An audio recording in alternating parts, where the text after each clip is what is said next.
स्वागत है आपका एक बार फिर से नॉलेज टीवी पर यूट्यूब के नए चैनल पर।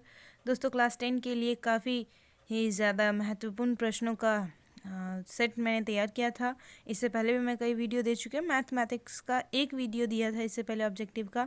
आज हम लाए हैं मैथमेटिक्स के सभी टॉपिक्स का जो है ऑब्जेक्टिव का एक सेट 50 क्वेश्चन का, जिससे आपके 50 मार्क्स तो फिक्स हो ही जाएंगे।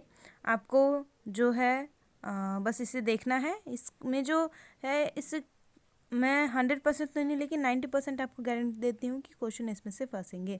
तो इसे एक बार लास्ट तक ज़रूर देखिएगा, और अच्छी लगे तो लाइक और सब्सक्राइब करके शेयर ज़रूर कीजिएगा। रूट 2 क्या है? एक परिमेय अपरिमेय संख्या। तो रूट 2 एक अपरिमेय संख्या। ऑप्शन नंबर बी इसका सही जवाब होगा, करेक्ट। निम्नलिखित में से कौन सा अपरिमेय संख्या है? तो दोस्तों, आपको नीचे का ऑप्शन देख के बताना है कि नीचे दिए गए A B C D option में से कौन सा जो है वो अपरिमेय संख्या है। तो देखिए ऑप्शन नंबर सी, क्योंकि ये जो है रूट के बाहर निकल जाएगा, वैल्यू निकल के ये होगा 8/9, जो कि एक 8/6 सॉरी परिमेय संख्या है। ये भी जो है ये 9 का स्क्वायर होता है, तो 9 बाहर निकलेगा। इसमें भी 7/3 हो जाएगा इसका आंसर। तो ये जो क्वेश्चन है इसका आंसर हो जाएगा ऑप्शन नंबर सी। अगला बढ़ते हैं हम लोग। अगला क्वेश्चन है हमारा, पथ पर धावक एक ही स्थान से दौड़ना प्रारंभ करते हैं। एक चक्कर लगाने के क्रमशः 1 घंटा, 3 घंटा, 5 घंटे समय लेते हैं। तो प्रस्थान बिंदु से लौटने का समय होगा। दोस्तों, इन तीनों का एलसीएम निकालेंगे, वही हमारा आंसर हो जाएगा। 1, 3 और 5, इन तीनों का एलसीएम निकालिएगा तो दोस्तों 5 दिए 15, इसका सही जवाब हो जाएगा ऑप्शन नंबर डी।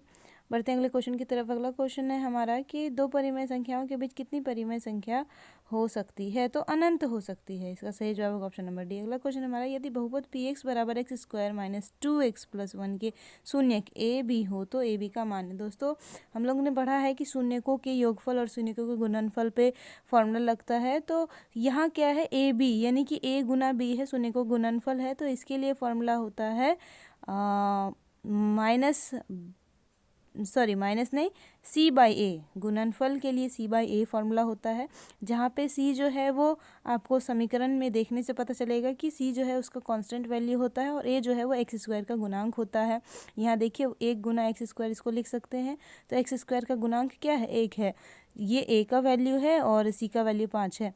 तो 5/1 इसका सही जवाब होगा ऑप्शन नंबर ए, 5/1 बराबर 5। ये हो जाएगा हमारा आंसर। अगला क्वेश्चन है हमारा, यदि द्विघात बहुपद क्यू एक्स बराबर x square minus x plus 4 का शून्यक अल्फा और बीटा हो तो इन दोनों का योगफल आपको बताना है। योगफल बराबर भी फॉर्मूला होता है, जो योगफल निकाला हो शून्यकों का, तो -b/a फॉर्मूले पे इसको रखेंगे तो हमारा आंसर आएगा।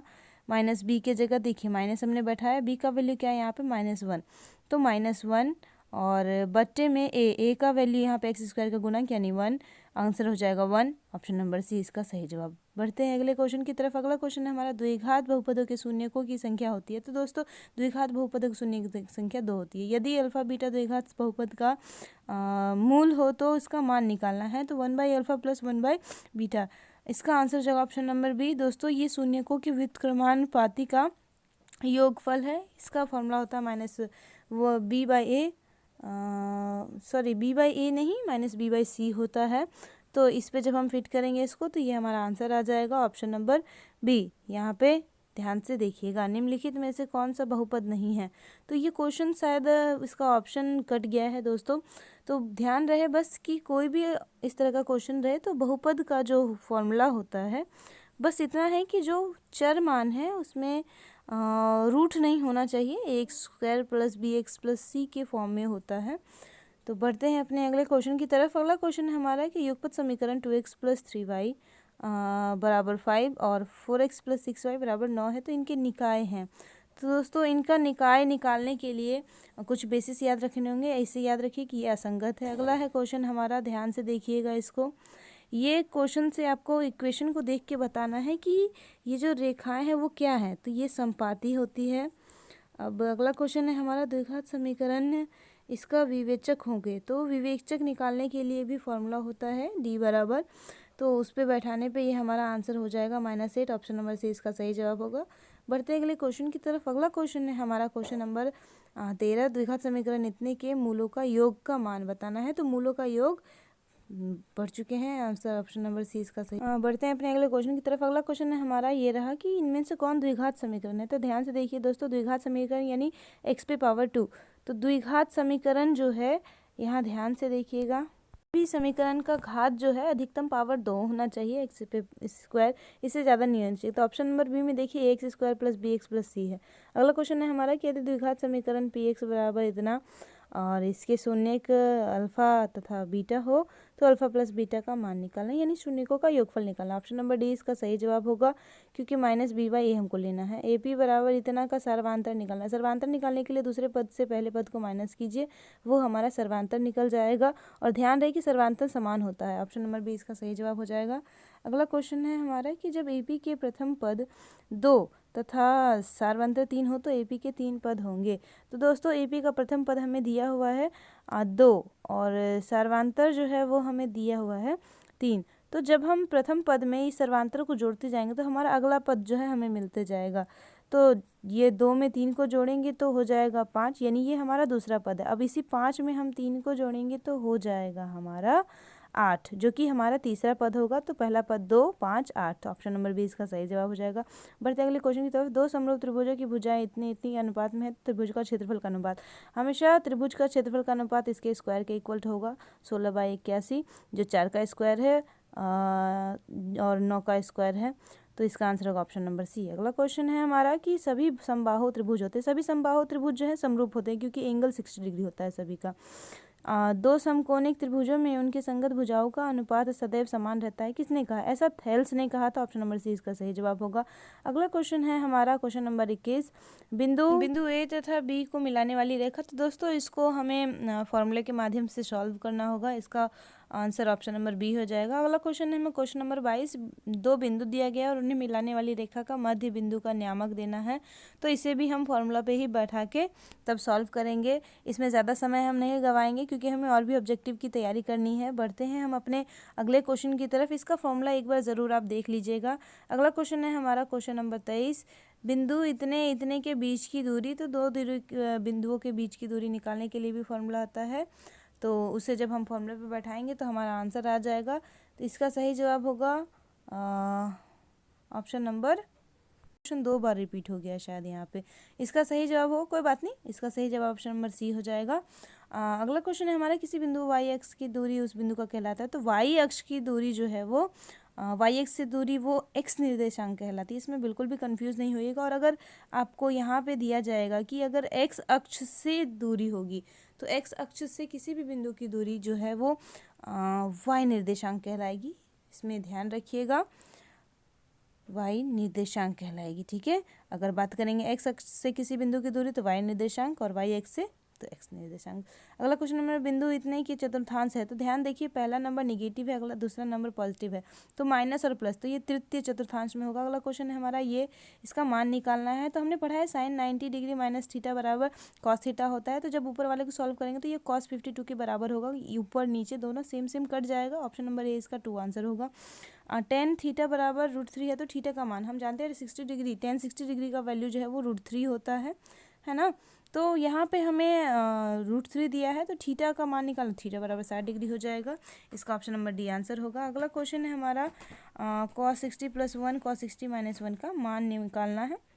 तो cos 60 का वैल्यू बैठाएंगे और cos 60 का वैल्यू बैठाने के बाद इसको सॉल्व करेंगे। तो इसका आंसर आएगा हमारा ऑप्शन नंबर बी -3। अगला क्वेश्चन हमारा tan 60 डिग्री का।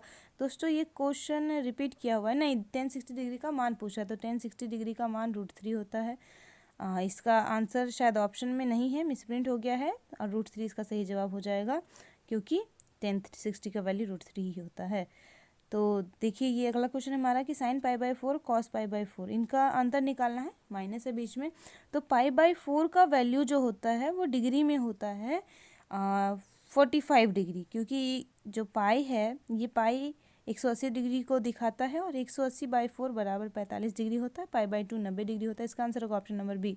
अगला क्वेश्चन है हमारा, देखिए ये कि दर्शक की नेत्र और मीनार की छोटी चोटी को मिलाने वाली रेखा, तो उसे दृष्टि रेखा। क्वेश्चन इज कि बाह्य बिंदु से वृत्त पर खींची गई स्पर्श रेखा की लंबाई जो है दोस्तों याद रखिएगा हमेशा समान रहती है। ऑप्शन नंबर बी इसका सही जवाब हो जाएगा। कंफ्यूज मत को कीजिएगा, और ये most most most important question है, ठीक है। अगला क्वेश्चन है, वृत्त के केंद्र पर बना कोण होता है। तो वृत्त के केंद्र पर 360 डिग्री का कोण बनता है, क्योंकि केंद्र पॉइंट उसके चारों तरफ का कोण जो है वो 360 डिग्री, इसका एंगल क्या हो जाएगा? ऑप्शन नंबर सी इसका आंसर हो जाएगा। अर्धवृत्त का कोण, अर्धवृत्त का कोण जो होता है दोस्तों वो ए नंबर हो जाएगा 90 डिग्री, क्योंकि ध्यान से देखिएगा अर्धवृत्त का कोण मांग रहा है। अर्धवृत्त है ये हमारा, तो इसका कोण जो है ये हो जाएगा यहाँ से सीधा लंबवत। अर्धवृत्त ऊपर में है ना, तो इसीलिए इसका कोण हो जाएगा 90 डिग्री। इस पर बिल्कुल भी कंफ्यूज मत कीजिएगा। अगला क्वेश्चन है हमारा कि दो वृत्तों का क्षेत्रफल का अनुपात दिया हुआ है, तो त्रिज्याओं का अनुपात निकालना है। दोस्तों जब त्रिज्याओं का अनुपात निकालना हो क्षेत्रफल के अनुपात से, तो इसको रूट अंडर में वैल्यू को लेंगे। रूट अंडर 4/9 यानी कि 2/3, 2:3 इसका आंसर हो जाएगा। Option number B. अगला क्वेश्चन है हमारा कि यदि वृत्त की त्रिज्या दोगुनी कर दी जाए, तो ध्यान रहे त्रिज्या दोगुनी कर दी जाए यानी कि पहले जो त्रिज्या थी वो r थी और अब जो त्रिज्या है वो 2r है। तो नए और पुराने वृत्तों की परिधि का अनुपात मांग रहा है, तो 2πr जो है वो परिधि होता है, इसका अनुपात हो जाएगा। जब हम इसे काटेंगे तो हमारा नया वाला जो ये नीचे वाला है, तो 2:1 इसका आंसर हो जाएगा। Option number B. अगला क्वेश्चन है हमारा कि यदि किसी वृत्त की त्रिज्या आधी कर दी जाए, और त्रिज्या आधी कर दी जाए यानी कि अभी जो त्रिज्या है वो r है, और इससे पहले जो अभी इसके बाद जो त्रिज्या होगी वो r/2 होगी। क्वेश्चन में कंफ्यूज मत कीजिएगा, इसमें बोल रहा है कि पुराने और नए वृत्तों का, उसमें था कि नए और पुराने, तो पुराने और नए वृत्त यानी पुराने वाले वृत्त का जो है उसको ऊपर रखेंगे और नए वाले वृत्त का उसको नीचे रखेंगे, ठीक है। तो इसका आंसर क्या होगा? देखिए 2π कट जाएगा, r से r कट जाएगा, ये 2 क्योंकि बाएं में रहेगा तो वो ऊपर जाएगा, 2:1 इसका आंसर हो जाएगा। Option number B. अगला क्वेश्चन हमारे किसी वृत्त की त्रिज्या दोगुनी कर दी जाए तो नए पुराने वृत्तों की परिधि का अनुपात होगा। नए और पुराने वृत्तों का अनुपात, ये क्वेश्चन रिपीट किया हुआ है मेरे ख्याल से, पीछे हमने इस क्वेश्चन को पढ़ा है, फिर भी एक बार समझ लिए। नया है तो न्यू वाले को पहले लिखेंगे और पुराने वाले को बाद में, क्योंकि नए और पुराने का अनुपात मांग रहा है। हो जाएगा ऑप्शन नंबर बी, ये सेम है पीछे की तरह, 2:1 इसका आंसर होगा। तो दोस्तों बढ़ते हैं हम अपने अगले क्वेश्चन की तरफ। अगला क्वेश्चन हमारा है कि यदि एक वृत्त का परिमाप और क्षेत्रफल दिया हुआ है, तो परिमाप जो है वो क्षेत्रफल का क्या होगा? तो इसका निकालना होगा। परिमाप हम जानते हैं 2πr होता है और क्षेत्रफल πr² होता है, ये एक दूसरे के बराबर है, तो इक्वल लिख के हम काट सकते हैं। πr से कटेगा, यहाँ r² है, इसका मतलब r का वैल्यू जो है वो 2 है, 2 इकाई r का वैल्यू होगा। तो यहाँ पे पूछ रहा है कि परिमाप जो है वो क्षेत्रफल क्या होगा, परिमाप क्षेत्रफल का क्या होगा? तो परिमाप हमारा 2πr होता है ना, तो 2 गुना 22/7 ये पाई का वैल्यू है और r का वैल्यू 2 है ना। तो इसी तरह से क्षेत्रफल का निकालेंगे और रख के फिर बटे करके काट के उसको निकालेंगे, तो हमारा आंसर आ जाएगा ऑप्शन नंबर ए, 2/r इसका जो है आंसर हो जाएगा। ऑप्शन नंबर ए आपका ये वाला, ठीक है दोस्तों। तो बढ़ते हैं अपने अगले क्वेश्चन की तरफ। अगला क्वेश्चन हमारा, एक लंब वृत्तीय शंकु का आयतन क्या होगा यदि उसकी ऊंचाई 3 गुनी कर दी जाए? तो 3 गुनी कर दी जाए यानी कि पहले जो ऊंचाई थी वो h थी और अब जो है वो 3h हो जाएगा, तो इसका आंसर हो जाएगा ऑप्शन नंबर सी।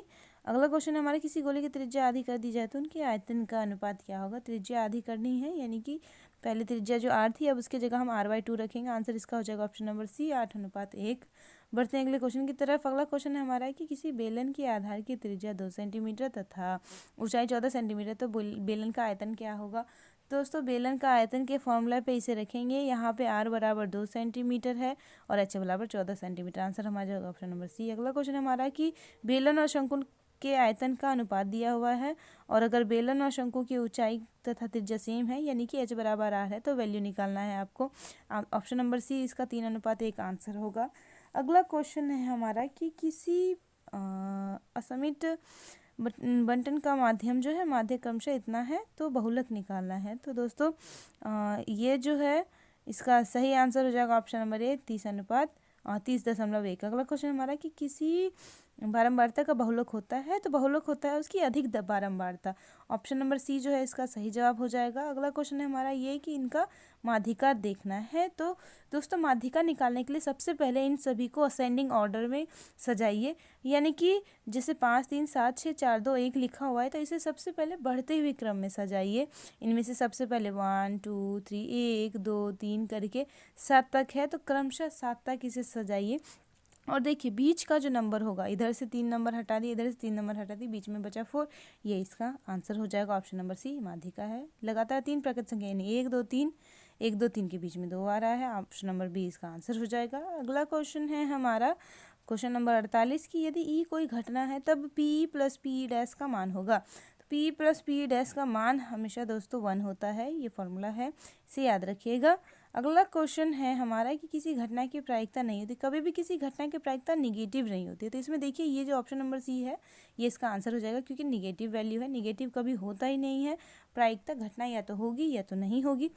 ठीक है, अब बढ़ते हैं हम अपने अगले क्वेश्चन की तरफ। अगला क्वेश्चन है किसी घटना की प्रायिकता असंभव है। अगर असंभव है तो प्रायिकता जो है उसका वैल्यू 0 हो जाएगा। ऑप्शन नंबर बी इसका आंसर होगा। तो दोस्तों आज के लिए इतना ही। वीडियो को लाइक कीजिएगा अगर आपको पसंद आए। लाइक करने के बाद इसे सब्सक्राइब भी कीजिएगा और बेल आइकन पे क्लिक ज़रूर कीजिएगा दोस्तों। और ऐसे ही आपको सभी सब्जेक्ट के मोस्ट इम्पॉर्टेंट ऑब्जेक्टिव्स का वीडियो आपको मिलते रहेगा।